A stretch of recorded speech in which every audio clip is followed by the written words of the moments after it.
Welcome to another episode of the Right Talk. We are here. I am Latedra. We have the lovely Sheena. Hi. And then we have Brittny. And we are joined tonight by the lovely Miss Chastity Monet. Hey y'all. Thanks for having me. Yeah, woo, woo, woo. We are talking about writer's doubt tonight, which is something I think we have all struggled with at some point or another. I know that I have kind of been going through writer's block. Yeah, I said that right. I have been going through. I've been having the blocks for a little bit after I finished my last book, and I was kind of like stuck or almost afraid to keep going. But I pushed through, hopefully. That's what we're here to talk about tonight. All the good and juicy bad things about having writer's block. Yeah. Chastity, do you want to go ahead and give us an introduction of who you are, where to find you? Sure. Okay. I'm author Monet. I'm from Clarksville, Tennessee. I am a romance artist. I'm a romance author. But I am an artist and I am sensitive about my ish though. So that falls in line. Okay. But I write romance. I am currently signed with BLP, Beloved Publications. I do also do indie work. I love love. So romance is the genre that I fit into, but I do read other genres as well. I'm just excited to be here. I have cats. I love cats. I love painting. I love lemon scented anything. I love cupcakes. I'm left-handed. I'm a Sagittarius. So Sagittarius is in the house. I'm just excited to be here. So I'm very grateful that you guys asked me to be a guest panel and allowed me to be here. Oh, we're excited to have you. Yeah. Right? Because outlining is my jam. It's my jam. So I talked about a little bit about why I thought we should talk about this topic. Do you guys want to go around and just kind of tell everybody your experience with writer's block or why you think this topic was important to highlight tonight? Absolutely, but let me be last. Bam. I'll kick it off then.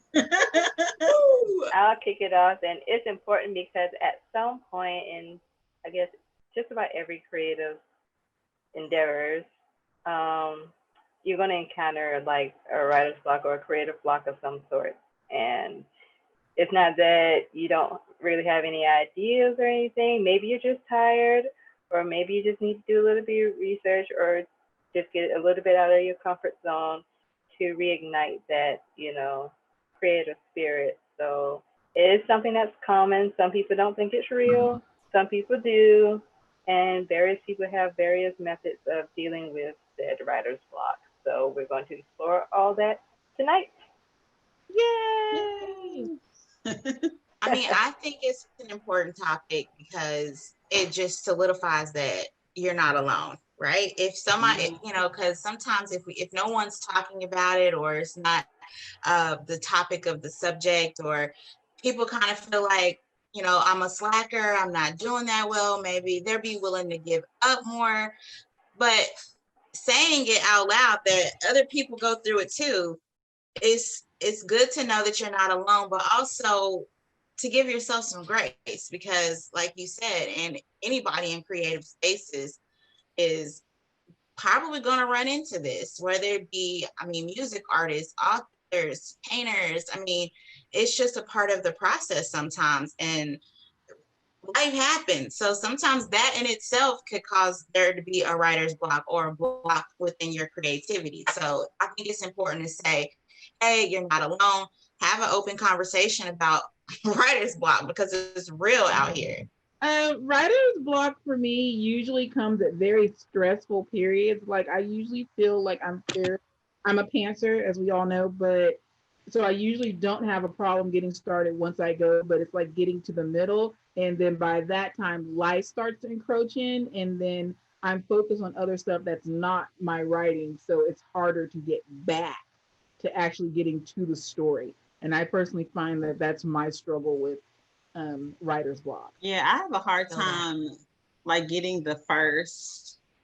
I feel like if I have the first scene and I'm satisfied with it, then I probably have a good grip on the story. Because I feel like the first scene or the first chapter lets you know, it's kind of sets the tone for the book. So I feel like if I have that down, then I could probably like push through everything else. But it's always starting for me.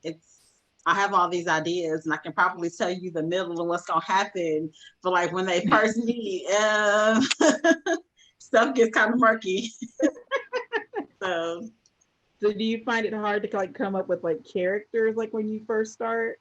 Because like usually for me that's the first thing is like characters, and I'm like, oh, I know exactly who this person is going to be. But then it's like once I get in the middle, I don't know what they're going to do here. I don't even know these people anymore. Who are they? Like, why are they in my head? I don't know. Who are y'all? I don't. I know when I meet a character in my head, like most likely I already know how their story is gonna end. So I see things from ending to beginning, I guess I should say. And that's kind of how I write. I write like with I know that this is supposed to happen at the end or it should happen. And so I try to write towards that. Um but yeah, once I know the character, like I've already so yeah, the problem is like actually getting started with who they were before I actually met them. That makes sense. So Miss Monet, how many books do you have? I have 30 plus because I've been a part of some anthologies. So I have about, I think 30 for sure on my own, but I do, like I said, I've been a part of like 3 anthologies. So yeah, some novellas, some, full length, standalone, some series, a little mix of all of that. That astronomical number. She's like 30. I was like, what? I remember when you first told us that, I was like, what? Like, okay, ma'am. Like, but even with saying that, I feel like,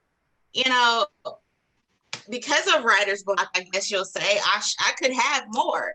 But because at one point I was trying to release twice a month, and Wow. that didn't happen. I did last year. I released twice a month last year, pretty much kind of along the lines of twice a month last year, almost every month. And then this year, just that, but I've transitioned into different things. So, I mean, I'm not extremely, hard on myself about it because I'm transitioning, but yes, definitely. Sometimes I'll shock myself when I'm like, people ask me, I'm like, oh, no, wait, did I just say 30? Yes, 30. How did you find the motivation or the steam to keep going and writing those books like that? I recklessly quit my job. So, wow. I have been writing and working at the same time since I started. And I kind of got to a point that my job was kind of taking a little bit more of my time than I really wanted to give it. Because I used to work at a call center. So, every now and again, you're free, there's no calls coming in, you've got time to maneuver and, do your thing. So I was able to write during that time. But things started to kind of get busy at my job. And I got to a point where I was like, okay, it's either keep the job or go write full time. And I couldn't just give up writing, because it was like, okay, now I'll get off work, I'm coming home, I'm getting right to my computer, I've got kids, I've got a spouse. So it's like there was a push for me to find a middle ground, but there wasn't one. So I text my husband, I'm like, I think today's the day.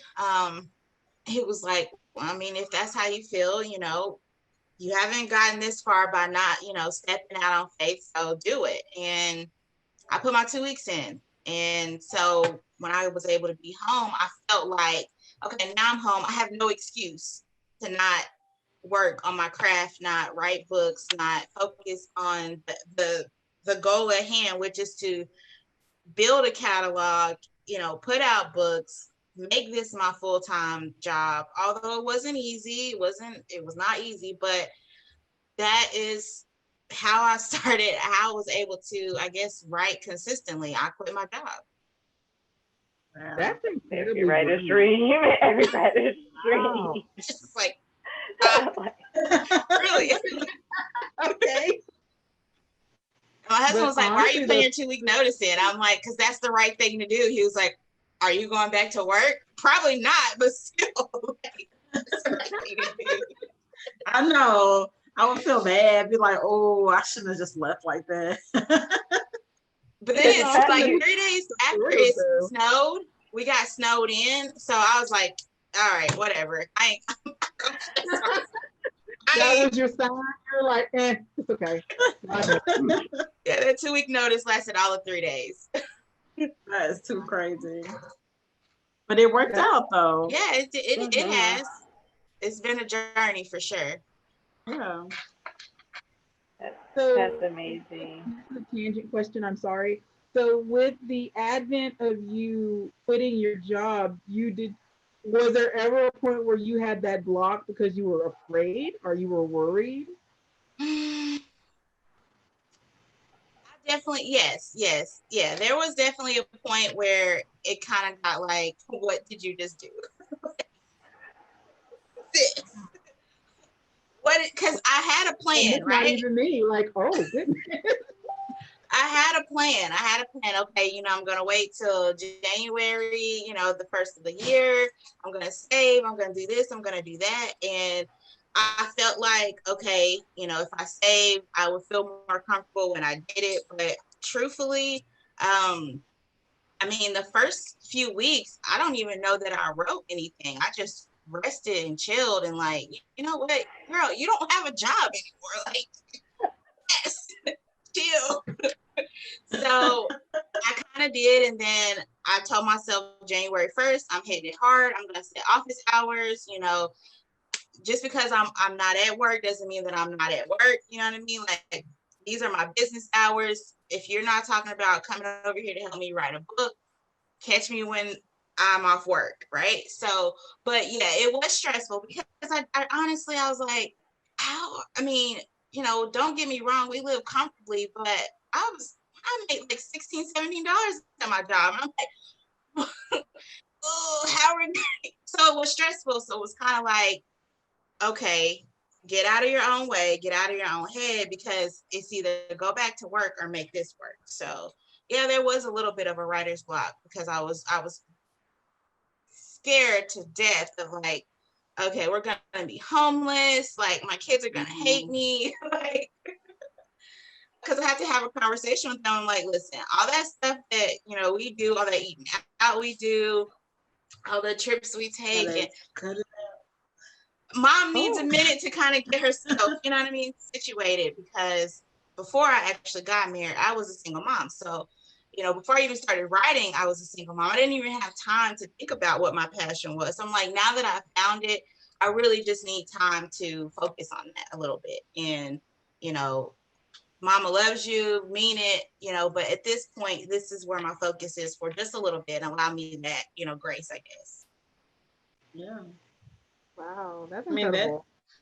That transitions us to like the next topic. Honestly, it's like what's holding you back, what's not supporting you, and I guess it's kind of like figuring out those barriers of what's actually holding you back from fulfilling your dreams, or fulfilling your passion, or even finding it, even if it's not writing, like just not letting the outside factors get into your head, get into your heart, you know what I mean, get into your spirit and stop you from doing stuff like that. Because I've had a lot of like outside factors that were just like, that's not for you. It's almost like a who do you think you are type of gnawing sometimes. Like, and one of the ladies that I follow, she talks about it being your ego attempting to keep you safe. Because putting yourself out there to the world, it could go one or two ways, right? People can either love you or they're gonna, or they cannot. So it's your ego saying, hey, don't put yourself out there. People aren't nice. The world is not nice, but sometimes you just have to kind of push past that and understand that it's just trying to keep you safe. But on the other side of that, what does it look like if you don't go after your dreams? Like, what are those limiting beliefs? Figure out what they are. Figure out what it looks like if you let them stop you. But what's the worst that could happen? I mean, really, honestly, think about what's the worst that could happen, because it doesn't matter what you do. It could go one or two ways. So put yourself out there, like you have family life. And that is one of the things that I had to, again, take a step back, because I'm like, okay, they're all happy cheering for me because I'm writing books, I'm releasing, but I'm like, sis, you ain't cooked dinner in like a month or two, and I'm like, so I have to go back and I have to say, hey, I apologize, you know what I mean? Like, I love this too, but I've got to find a way to merge them. So, but I don't know, like, I think whatever is holding you back, you really need to take some time to figure out what that is. I mean, get a piece of paper, write down what those beliefs are and why you believe it. Because a lot of the times it comes from something else that you may not even realize you're still holding on to. I'm a middle child. I'm an only girl. So, some of my limiting beliefs are, no one's going to pay me attention. Like, I was the middle kid. Like, and the most responsible one. So it's like, okay, that's a limiting belief from childhood. Doesn't have to exist anymore. So figure that out. I didn't know the tea was going to be so hot today. Like, nobody. It's piping hot. Oh, just dropping all this knowledge. Like, ooh, I didn't warn you. I didn't prepare. I mean, we could just sit back and let her have it. Go ahead. Without complaints. Like, I'm just gonna let me put my sign up and be like, all right, guys. Really real. What about you, Sheena? Because I get really passionate about this stuff. I really do. Like, it's like, really? But wow. that goes back to teachers saying, finding out what your passion is. Whatever it is that sets your soul on fire, that's your passion. Like, it's really that simple to me. Like, whatever you light up when you talk about, you can talk about it for hours and hours with whoever you come in contact with. That is your passion, sis. Like, that's it. Now, I don't know how you take, your love for what type of pens you have on your desk. Figure it out, though. Like, that's your passion. I don't know, create a pen line. Like, that's your passion, though. Like, seriously. Don't make it way harder than what it has to be. Like, that's what sets your soul on fire. That's your passion. Seriously. People are so scared to go after what they want. And like, I just don't get it. Like, soon as I found out that like, I like writing, I was like, psh, add books and all. I was like, you want to read this? It didn't even matter. I feel you. Like, I started out blogging. Because my first books were trash.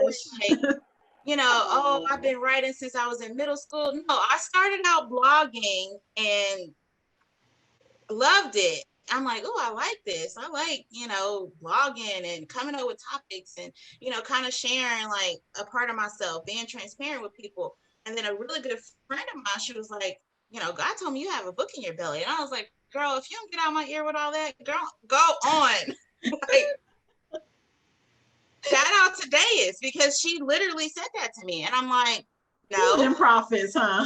And one night I'm in bed, I'm like, trying to go to sleep, and these scenes and people, things start coming to me. I literally wrote the first chapter of my first book by hand with pen and paper. I didn't even have a computer because I was doing my extracurricular work at work. Like, I was using that stuff. I didn't even have a computer. So, I mean, when it hits you, it hits you. Run with it. Like, don't be afraid. I mean, some people hated my first book. I don't care. It's there. I did it. You know what I mean? Like, I don't care. I'm not taking it down either. Yeah. Absolutely. love that. You know Like, what I'm have saying? that Like, mindset, people. I hit the know. ground running. Like, what's the Absolutely. worst thing? They're either gonna love it or they're gonna hate it. But hit That's the ground true. running. How were you that for after that first book? Were you concerned that you were one and done, or were you like, oh yeah, I got more in me. Let's go. Well, okay. Well, I will say that I thought I had really, really tough skin up until I became an author. I really did. You know what I mean? Like, somebody will call me something, and I'll be like, girl, I've been called worse. You know what I'm saying? But my skin was not as tough as I thought it was when I first started writing. So again, that was something else something new I had to address. Like, okay, how am I gonna deal with this? Because even after I wrote the first book, I had before the first book even released, I was working on the second one because I was like, I still have more to say. So I really just kind of got in the mindset, like, it is what it is. You know what I mean? Like, I don't know if everybody's gonna love it. I don't know. But I did have to get in my mind that everybody wasn't going to love it, and that was okay. So I kind of went back a little bit to kind of figure out why I was really doing this, because it wasn't for the money, it wasn't. Was it for approval? Because if that was the case, then we needed to address that, right? Like, figure out why you're actually doing this, because it's going to make the difference on whether you are, one and done. But I did after that series came out, I thought, okay, you know what? I'm probably not, this was a good run. I did what I set out to do, which was share, a time in my life that I had talked about really. But as I neared the end, another character that was in that book, I started talking, so I wrote that series.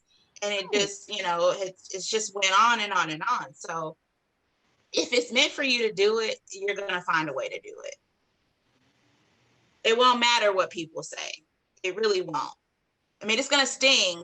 It's going to suck. You know what I mean? You're probably going to go fight the air a little bit, but it is what it is.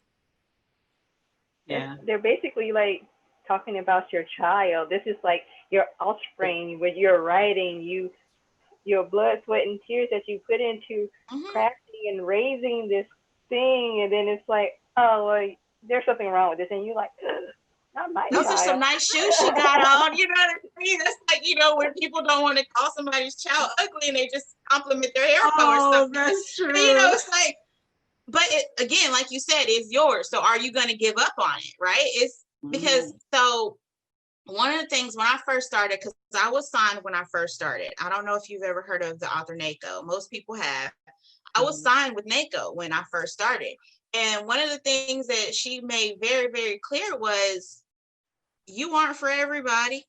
And if you're gonna do it, don't waste your time trying to figure out how you can get all these people, or this is your baby. So cultivate it, breathe life into it, come up to bat every time. Like, and I had a lot of support because of her, and it's translated into support now, but it is your baby. It's not just about the book. And she came to us and she said, you guys need to figure out if this is a hobby or if this is something you're really passionate about. And I think if people actually are real about whether it was a hobby or not, there would be a different conversation, right? We wouldn't have, you may not run into writer's block as much, because some people treat it like a hobby, even if they don't want it to be a hobby. You can't treat it like a hobby. We're going to give that same energy back. Like, you got to put that work in every time. Very true. And knowing the reason behind why you're doing it, like I said, is very, very important. Like, if you think it's a good get rich quick scheme, like, you need to just like find something else. Like, nah, like, you got to be in it because you absolutely love it, because those rough times, that love is going to get you through those rough times. Because if you're not in it because you enjoy it, you might as well just go ahead and hang up your coat and just put up your pen. You're done. I mean, honestly, and you know, and that's not even being ugly. That's just real No. talk. If your why is that confidence that's going to carry you each time, because like I said, it doesn't matter how many books you have. Everybody's not going to love it. Are you going to go cry in a corner every time somebody doesn't love something you did? You're wasting time, girl. Okay, 5 minutes to get yourself together, let it out, fight the air, cuss some folks out in your head, and then we're moving on. Because then, but knowing that I'm not doing this because I'm seeking approval or validation for people really changed how I move forward after I realized everybody's not feeling that. Everybody's not feeling me or what I'm writing. But I mean, your why is that cape. When you need that superpower, you put that why on, you remember why you're doing this. If it's a legacy or if it's to, again, show your kids that, you know what, if you like creativity and you want to be an artist, this is something that can happen. If it's because you're a Black woman, there's not enough stories about us and about how we love and about how we take care of those we care about. That's your why. It doesn't have to be, because I want to write. Your why is way deeper than I just want to write. Why are you writing though? How are you going to make an impact? How are you going to aspire to inspire? Like what your why is, if you keep that somewhere, you'll forever keep going, whether people love it or not, even if you're just the only one buying it. Oh, well, you did something that, if I'm not mistaken, I think 81% of Americans want to be authors, only 3% actually do it. Woo. Wow. Boom. Like I was just at church. I feel real motivated. I'm gonna get off here with y'all and go write my book. You better. Miss Monet, my sandwich down and get to writing. That's what happened. Like this is a motivational speaker right here in her pastime. Like here you go. Sign up for her lectures, man. Like I said, I love it, y'all. I do. So what advice would you give to people who are searching for their why and don't really know? Because when I first started writing, I didn't have a why. I just knew that I had like stories in my head. And I remember copying the writers that I knew at the time. Like I remember copying their style, trying to figure out how like I can make my characters like them. And yeah, I mean, I had to take some tough criticism because like, I mean, the work sucks, but like still like I feel like it's a journey. Like I started writing in 2008 maybe. And I feel like I finally found my why like last year. You know what I mean? Like I finally got passionate about it to actually put something out there last year. And so it's a tough journey. So what advice would you give to people who are trying to find it and how to find it? Is to do it. I mean, and maybe not paper and pencil is not your thing. That's fine. But make it your thing. Journal about it, because I can guarantee you if you start journaling your thoughts or you start journaling, why something made you happy about this or that, you're going to start figuring out, okay, dang, you know what I mean? But I also recommend connection. I mean, because I didn't figure that out on my own. Me figuring out my why, or that I needed to figure out my why, that was nothing of my own. You know what I mean? Like somebody had to give me that gem. Somebody gave me that game. Like, you need to figure out your why. And it may have been after my first release when I probably got a few 1, 2, 3-star reviews. They were like, you know what, you're getting, because I was been out of shape. I was hot, 38 hot. I'm like, how dare you, right? I felt offended. This was personally. Seriously, you feel attacked. You feel attacked. But it wasn't until somebody was like, you know what, when you figure out your why, it really won't matter, because once you hit publish and it's out there, there ain't nothing you can do about it but wait for the roosters to crow or whatever saying you use. That's really all you can do. So are you going to get out of shape each time? But again, like I said, I had to realize my own traits, right? I got so upset about that because at the beginning, whether I wanted to or I knew my why was seeking the approval of other people, that's what it essentially boiled down to.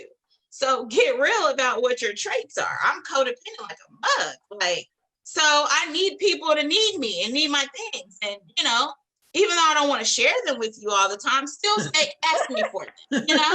Like, ask for my ear. Although I'm probably going to tell you I don't have the mental capacity today, you know? Like, but I had to. So I think it's important to not really just focus on the why in your writing, but focus on the why of your life. Like, why are you actually living and breathing today? Like, you know what I mean? Is it because, like I said, my issue, my why started out is me seeking approval from people. I wanted people to like what I had to say. You know, I wanted people to, you know, pat me on the back for finally telling my truth, or, you know, understand and be like, girl, you know what I mean? I feel for you. I was seeking that at first, but again, I got really real about it. So figure out what your traits are, get a pen and paper and write down why you're doing this. I don't care if it's 3 things, 5 things, 10 things. Are you doing it for your kids because you want somebody to be proud of you? Are you doing it because, you know what, your best friend did it and you think you can do it better than her? Like, don't tell her that, but write that type of stuff down and figure it out. Write it down. Take some time. Silence. Cancel the noise out. And I think that is a lot of the times why we aren't comfortable figuring out our why, because we don't want to silence the noise, because then we may hear something that we don't like. Yes, this is very true. There's some level of, there's a lack of integrity when it comes to, you know, handling self, right? Like, okay, I heard you, but you can't be talking about me. No, self is right. Like, listen to self for a minute. Seriously. Don't just, you know, don't call self a liar, but honestly, like, I think we're afraid to silence the noise because we may not like what we hear. People really do not want to be honest with themselves about themselves. And it's not that it's going to make you be a person who's lesser than anybody or anything else, but it's just, no, there are these habits that I have that may not be good. There are these traits that I have that it might hinder me from getting to where I need to be. And I need to acknowledge it and address it and deal with it so I can propel myself to where I want to be in the future. It's just like taking medicine. A lot of medicine is nasty, but it helps you to feel better so you can keep moving. So take your medicine. How important was it for your families to be supportive of you during this writing journey? Because I know some people, when you say, oh yeah, I'm a writer, and they're just like, oh, that's cute. That's cute. You know, Okay, how are you gonna pay the bills? it's like, really? Because I know for me, like, I get from my family like, oh, you write books. Latedra, you're so smart. You could be doing such, and I was just like, what? How say that to somebody? Like, it doesn't take being smart to write books. Like, thanks. You know, you just kind of sit there and be like, oh, okay. You know, that was really nice. That was really nice. Write that in the card next time. Like, oh, backhanded. Family is like one of 2 usually. Either they're like, oh, that's so nice, that's so wonderful, like I can't wait to read it. And then there's the other side, it's like, nah. Depending on what you write, they're like, girl, no. You quit your job to do that? Like, they whispering, you quit your job to do that? Like, yeah. Like, man. One of the 2 extremes, but you know, there are some that are like comfort that are in the middle, which is great, but oftentimes it's like either or. So my family, they were kind of like I won't say that they were in between. They were happy, and it's not that. So I'll use my mom for example. It's not that my mom was like, girl, you and my grandbaby's gonna be on that street if you do this, you know? She wasn't like that. It was, I think they have a hard time supporting something they don't understand. Like, you know, okay, I live in a very small town. There's not a whole lot of corporate, you know, to do jobs here. You know, if you're not you wouldn't grow up in it. Your grandfather wasn't the lawyer on Front Street. You know what I mean? Like, you probably not gonna be the lawyer on Front Street. So, you know, my mom, she worked in factories, whatever she had to do to provide. So that shift of generations, I think, is what has the gap with support that's there. There's a difference of, you know, my parents' generation not really understanding entrepreneurship, or it not being the option really. So to see somebody else doing it, I just don't think they understand. But it changed when I actually did a book event in Memphis, and I brought my mom with me. And she was like, people actually really like you. They're here to see you. I'm like, no, Mom. Like, she's like, they want your autograph. I'm like, you know, so it wasn't until she actually seen that it wasn't just a hobby, or it's not just, oh, I write books and these are my internet friends, that people were actually coming to see us, not just me. There were several of us in the room that, you know, were lining up to buy our books and, you know, get our autographs and shake our hands, take pictures with us. Like, it was at that point that she kind of understood, and that she got it, and that her support really, really, really changed. It was, now I can't get her to stop posting about her daughter who writes books. At first, it was kind of like, oh yeah, I see you got a new book out. How's it doing? You know, and okay, well, I might go ahead and get it and read it, you know, but now it's like, okay, I've seen this firsthand. I know for a fact that she's like, she got stands. She got fans out here, you know? So I think it's important to understand, and again, give grace to those people too, because some people just can't support what they don't understand. They don't understand.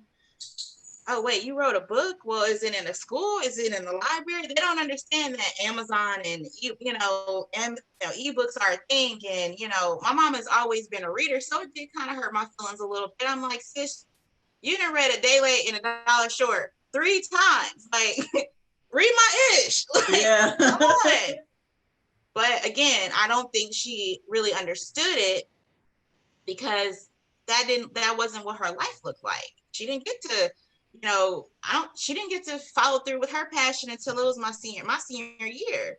And that's when she went back to school to be a nurse. She was in her 30s. So again, I just think that it just takes them a little bit longer to understand what they are actually supporting, that we needed, whether it ain't even about reading a book. I could care less if some of my family members read it, but I do want you to somehow, some way, find a way to support, because everybody's not a reader. You know, I don't want you to buy my book and let it collect dust. I want you to actually read it. So a share on Facebook is fine. A like is fine. Like, you know, I want you to be proud of me, and is like you be proud of anybody else that's doing something. Like, this is real. But I think people don't think being an author is a real job, and it is. This is real life out here in these internet streets. Like, man, like, it's real when you reach J.K. Rowling status. Then it's real. yeah. But you know, in my hood, I am the J.K. Rowling. You know what I mean? Because nobody from my area, there's like 4 or 5 of us from my area that writes books. So, you know what I mean? We try to stick together. We meet up in the summer. Nashville too. Like, just because we're not, you know, who you talk about, it hasn't turned into a show, and you know, that doesn't mean that it doesn't require your support and your appreciation. We want you to appreciate it too. Like, just in awe, like, wow. Oh, yeah, she was over there taking notes right now about her book. Right, she got me motivated over here. I'm over here like, I guess I'm writing my book while everybody's talking. Write that book. How are y'all dealing with like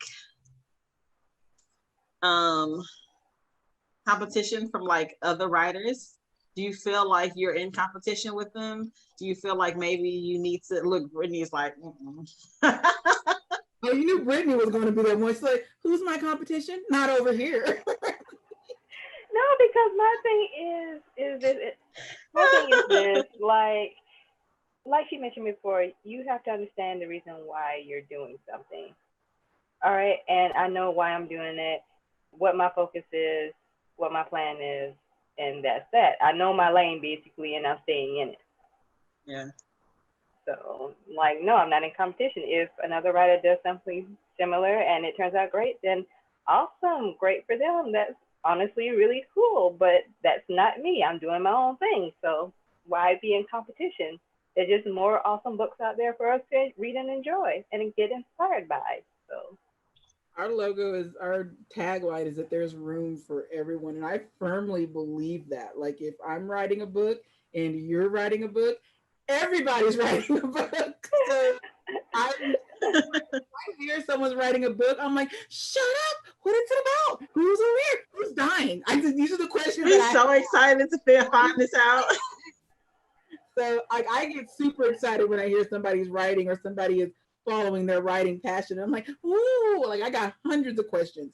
But at the same time, I understand that it is a bit, for those who are into it, it is a business. And so you do have to think about these kind of things, like who writes books like me? What does my voice sound like? But I don't ever feel that you need to compete with someone to do you. Like, it doesn't make any sense to do, especially when there's so much awesomeness out there. Like, there's no shortage. Everybody can be part of it. It's fine. Right. Yeah. I don't think it's really a competition. I think it's pressure. And I think pressure sometimes looks like competition. Like, you know, if you see somebody like, dang, how she dropped 3 books before I even got this one? Now, you know, that's not competition. I think that's a little bit of pressure. But I don't see competition like that. Like, I'm only in competition with myself. And I know that it's cliche, but I truly mean that. I truly come up to bat every time against the new book versus the old book. Okay, what did I do in the old book that I can improve on in the new book? That's the only competition I see. There is so many authors out there that I have helped. That is what I do outside of being an author. I do that. Like, I have a whole group where I put tips, and this isn't, I don't own this. Like, and you know what I mean? Like, I didn't go out to pasture and pick this. This was bestowed upon me. So why would I keep it for myself? Like, somebody had to say it to me. So who am I to not say it to somebody else? Somebody literally had to sit me down, like, you know, you need to write a book, like, for me to even pay attention to it. So why would I try to take that or rob somebody from that? Literally there, 30 some days, 31, depending on what month. If you can't find a lane and ride in it, and you not swerve over in other people's stuff, then that's just a character flaw to me. It's not, oh, I'm in competition. It's a character flaw. If you can't figure out what works for you and you dominate that, whether somebody else is dominating in it too, that's on you. It's above me. Like, I don't understand it. And don't be mean about it. If someone is doing well and you see that they're doing well, don't be a hater. Just congratulate them and then just go back to your drawing board. Because we're gonna have to do a show on how to critique and how to leave a review. Because there was this other book the other night, and like the way that they were dogging this book, and it's like, why are y'all like this? Like, there's a difference between being frank and being dick. And unfortunately, they had moved on to dick, and here we are. Like, it was crazy. I was like, holy cat. I had but I was like, whoa. Did y'all wake up on the wrong side of the bed? There was a post in one Facebook group where they were talking about this lady who went through and, like, this reader who went through and, like, nitpicked some of the words or phrasings. And, you know, like, we're from the South, so we say y'all and we say gonna and things like that. You know what I mean? So, like, they went through there and, like, picked those type of words out and was like, it should be wrote like this. And, like, you know, Amazon, like, flagged that kind of stuff.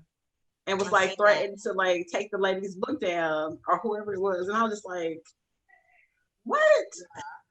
Like that could be like heartbreaking to somebody if you go in there and just, like, really take the time out. And I know that I'm not trying to bash whoever that was who felt like they were really in the right to, like, critique that story like that. But it's just like, it's like, how do you take the time out of your life to be so malicious to somebody else like that? No, you could have like, I'm sure that they have like an email or something. You could have wrote them and be like, why did you write this story like this? Like, why did your usage was, why was it like this? And you do something, you know what I mean? You don't have to go through their book and like nitpick on things. You do that. Yes, shoot it in the back. You know what? Like,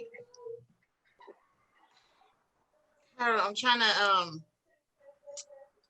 trying to piece this together. So, but like, okay. So the whole, let me know when, you send me an email, let me know. It's not your place. Like, it's just not. Like, okay, you read it, you reviewed it, it had, there were errors, there were some things that you didn't rock with. Okay, say that. Let's move on. But taking it upon yourself to, because see, I got a problem with, I'm a delivery person. So it's not always what you say, it's a lot of the time how you say it. So since you come in to DM me, when Amazon gives you a platform to express your opinion, I'm already gonna be in a hostile mood. Already gonna feel some type of way about you making it your business, I guess, to down something or someone that you may never be able to do. Like that, it mind boggles me. Like, and, people get upset. Well, they're like, yeah, the author said, well, if you don't like what you read, write it. There's a real quote out there from somebody, and I can't quote it right now, but it's like, if you don't like or can't see yourself in the books that you read, write the book you want to read. Like, it's that simple. So yep. I seen that and I'm like, I can only imagine how that feels. You know what I'm saying? Like, for one, it's scary that Amazon could potentially take your book down, but based off someone spending way too much time doing an editor's job, like, I just don't have that much time. Like, what time schedule are you on? Because I don't care if I wake up at 7 in the morning, I don't have enough time to bash. Like, I just don't have enough time. Like, even if you, like, within like the first couple of pages whether or not this book is for you. Yeah. So like, when you saw that, like, why not just go ahead and be like, okay, you know what, I'm gonna stop. We close this book out. Send it back. Like, there's literally no reason for you to keep doing that. Like, you can just stop. Yeah. At any moment, no one's got a gun to your head. Like, literally, you could chill out on it and just move on to something different. But you taking that time, it's not I want to help you out. No, this is, I want to be an asshole. Like, there's no other way around it. There's no way that there's no matter how you slice it. This is, I want to be seen now. You know what I mean? Yeah. I want the attention. Like, get over yourself. Like, but there's never a link to the book that they wrote, so you could go back and see what the difference is. I'd be looking for it. And you're like, well, this is what I wrote. Maybe you can find some. Nope. They're just like, and we're gonna talk all this noise. Mm-hmm. Unfortunately, I'm an energy matcher, so I have to like take that step back. Like, oh, I'm a Sagittarius. I can be playing these games with people. So y'all on the same wavelength here. Like, it's okay. Jesus ain't done with me yet. It's okay. Oh, that's so funny. You know, I have somebody to read those. I'm like, just give me the highlights. That's all I need. Like, it's cool. Like, I'm legitimately medium ghetto, so like, I like that.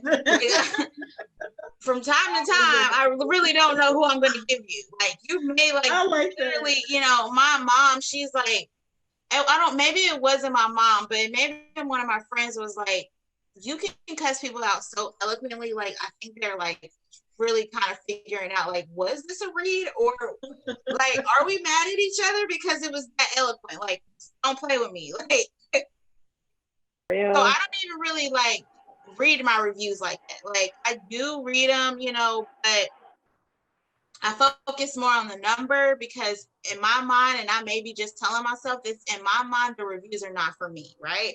The reviews are for people who want to buy it. Yeah. You know what I mean? Like not me, right? So, cause that's, you know, when you go to a restaurant and you read the ratings, you're not rating it because you want them to know, because they're not going to change the menu just because you don't like what you read.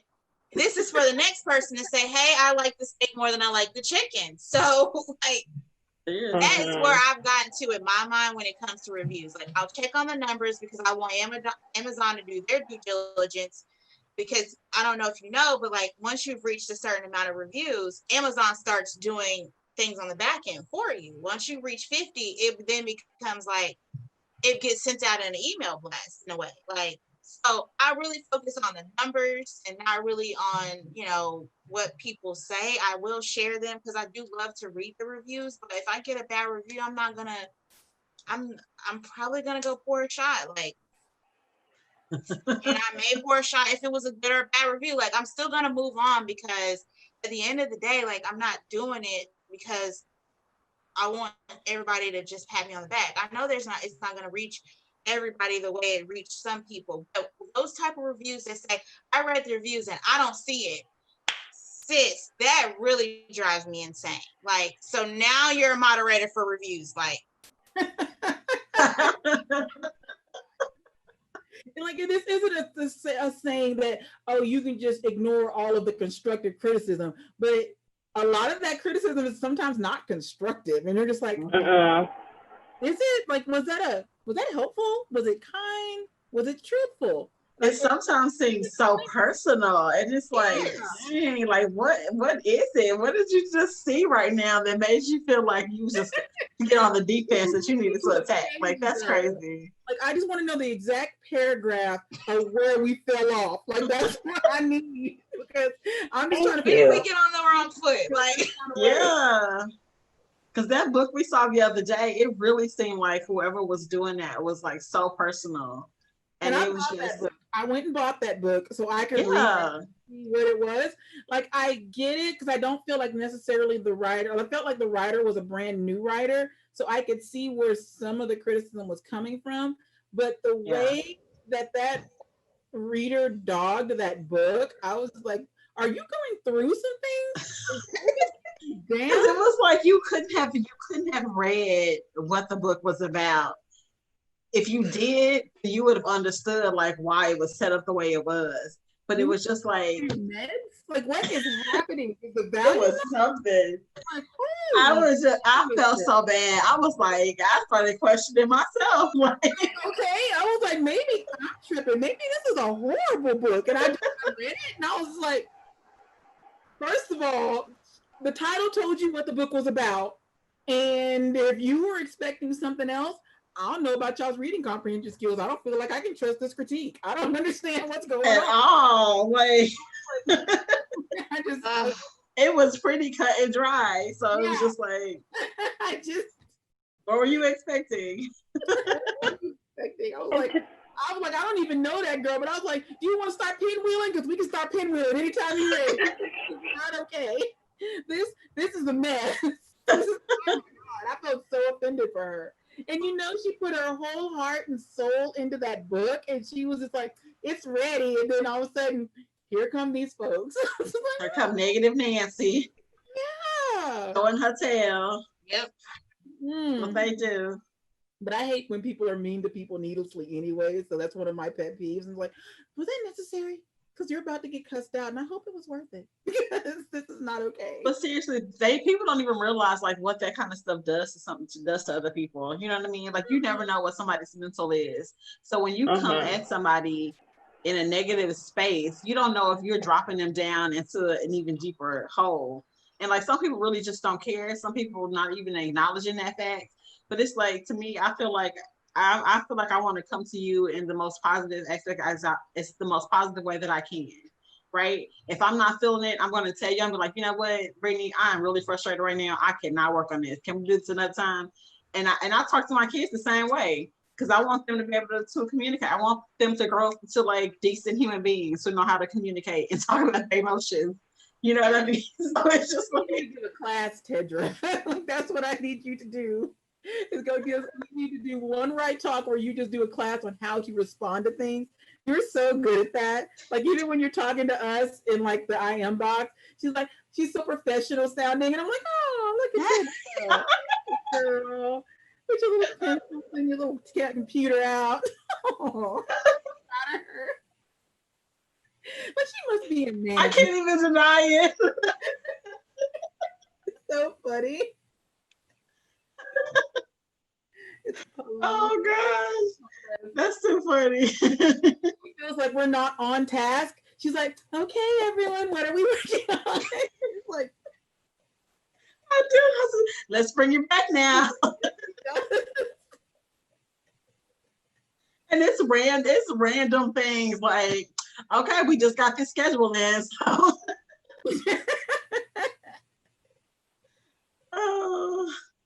Which, okay, so all of that brings us back to, okay, or leads us to some example.